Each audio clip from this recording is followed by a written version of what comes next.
Hello, today you should have homework 72 due. That is 6.4 practice B, odds only. Should be done on a separate sheet of paper. Please make sure your name is on it and it gets turned in. We're going to go ahead and start with mastery quiz number 11. So you know you're allowed notes. Anything that's on paper and belongs to you is okay. Phones are not okay. Friends are not okay. Any devices are not okay. But anything that's on paper and belongs to you, you may use for this quiz. So go ahead and get set up, pause the video until you are ready to move forward.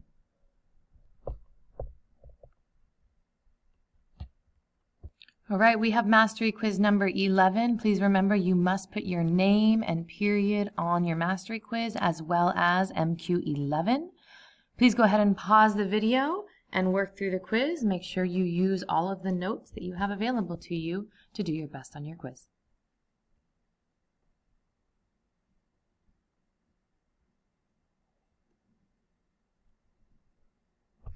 All right, to go ahead and start today's notes, we're going to be moving forward into section 6.5 on solving exponential equations. I do have a warm-up for you to go ahead and work through first, so one more time, go ahead and pause the video and work through these two on your own. I will rejoin you in just a moment to check your answers.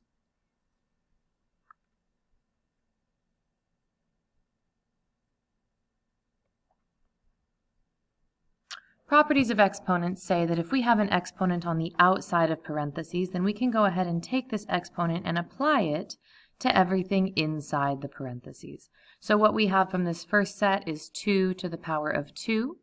I'm then going to multiply that by x to the negative second to the power of 2 times y to the positive second also to the power of 2.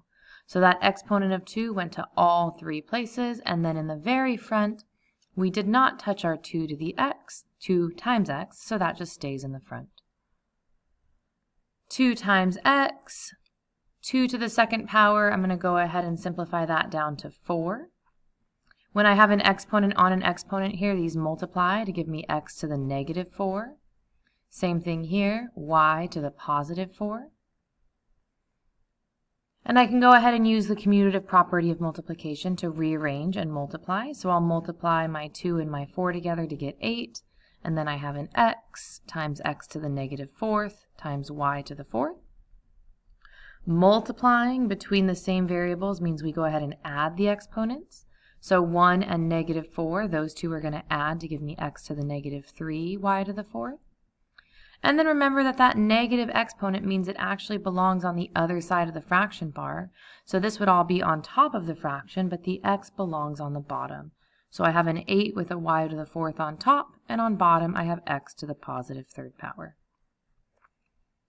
In number 2, I'll go ahead and use the commutative property to multiply the 2 and the 2 together to get 4, y, x to the negative 1st, x to the negative 2nd. And just like in the last problem, when we have two of the same bases, I can go ahead and add those exponents together. And in doing so, I get 4y times x to the negative 3rd. And again, just like the last problem, that x actually belongs on the bottom. The 4 and the y get to stay, but the x has to drop down. And when we move it, the exponent becomes positive. What we're going to do today is solve for exponents. If I have two of the same base and the exponent is the same, that means that the exponents have to be equal. The only number that I can put as the exponent on this right-hand side, the only number that makes sense here for x would be a 3. If x was anything else, 4 to the power of 3 is equal to 4 to the power of 2. That's not true. Maybe I put a 1 here. We have different things on either side of the equal sign. That's just not a true statement. The only way to make this a true statement is to have exactly the same exponent on the 4, on the left, and on the right. So that tells me that x has to equal 3. So the only number that we can put in for x is a 3. Otherwise, the left and the right sides would not be the same. For the second example, we have a very similar situation. 2 to some power equals 2 to some power. Those exponents have to be the same in order for the left side to match the right side. So x has to equal 4, otherwise the left side and the right side would not be the same. Lastly here, 3 squared is equal to 3 to some power. Those exponents have to be the same, so x would have to equal 2 in order to make the left and the right sides the same. So we'll use that logic down in example 1. I have 3 to some power, and that's going to equal 3 to some power. Because the bases are the same, the exponents have to be the same. So x plus 1, the exponent on the left, has to equal the exponent on the right. Now that we have an equation, we can subtract 1 to solve. So x equals 4. In B, notice that we have 6 and 6, so the base of 6 is the same on the left and the right. On the left, there's no exponent written for us to see, but we could put in a 1. We don't have to write it, but it's helpful here, because when we see the exponent, we know that the exponent on the right has to be the same as the exponent on the left. So 1 has to equal 2x minus 3. Now we go ahead and solve. I start by adding the 3 to both sides. So 4 is equal to 2 times x, divide by 2, and x would have to equal 2. In C, I have 10 with an exponent is equal to 10 to some other exponent. So that tells me because the 10s are the same, the exponents have to be the same. So 3x has to equal 2x plus 3. Now I solve. I go ahead and I get my x's together. 3x take away 2x is just 1x equals a positive 3. So x is just positive 3. Go ahead and take a moment to pause the video and try these 3 on your own.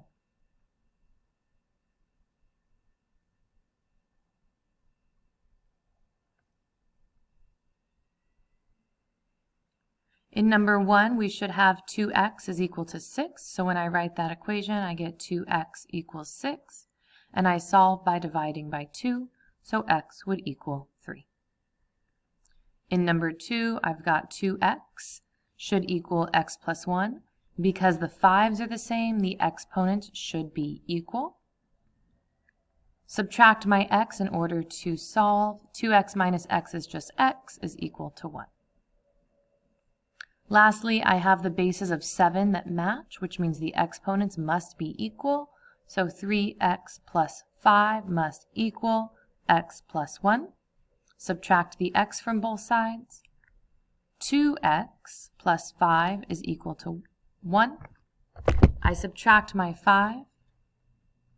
So 2x is equal to negative 4. Divide by 2. And x is equal to negative 2. Make sure you're checking your answers and correcting any mistakes that you may have made. Right, one last chance. Go ahead and practice these 6 here.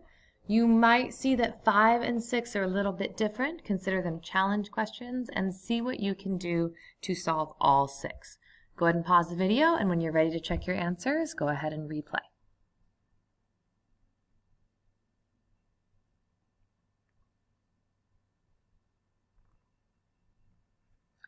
Here I should set my 4x and 12 equal to each other, so 4x equals 12. I divide by 4 and find x equals 3. Here x plus 5 needs to equal 20 because the 8s are the same base, so the exponents have to be equal. Subtract our 5 and x is going to equal 15. The 6s are the same base, so the exponents have to be equal, so 4x minus 5 is equal to 2x. We'll subtract our 4x in order to get the x's together. So negative 5 is equal to negative 2x. Divide by negative 2. And what I end up with is 2 negatives which divide to positive. 5 over 2 is equal to x.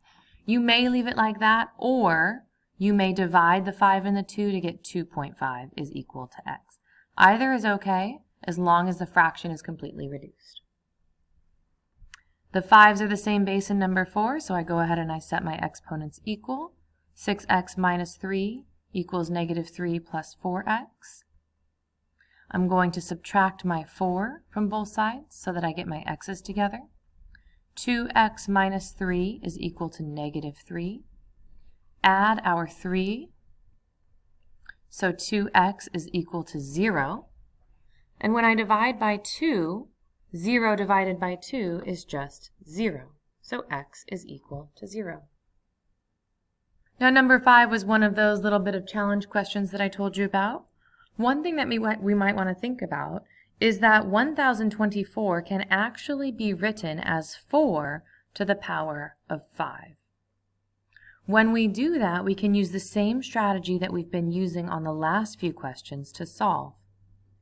We have 4 with some exponent, and on the right 4 with some exponent, which means that these exponents must be equal to each other. So our first step was just to manipulate that 1024 and rewrite it as an exponent with a base of 4. So 2x plus 11 has to equal 5. We subtract our 11 to get 2x is equal to negative 6. Divide by 2, and x is negative 3. Number 6 is going to be very similar. We're looking for the power of 8 that multiplies to give us 512.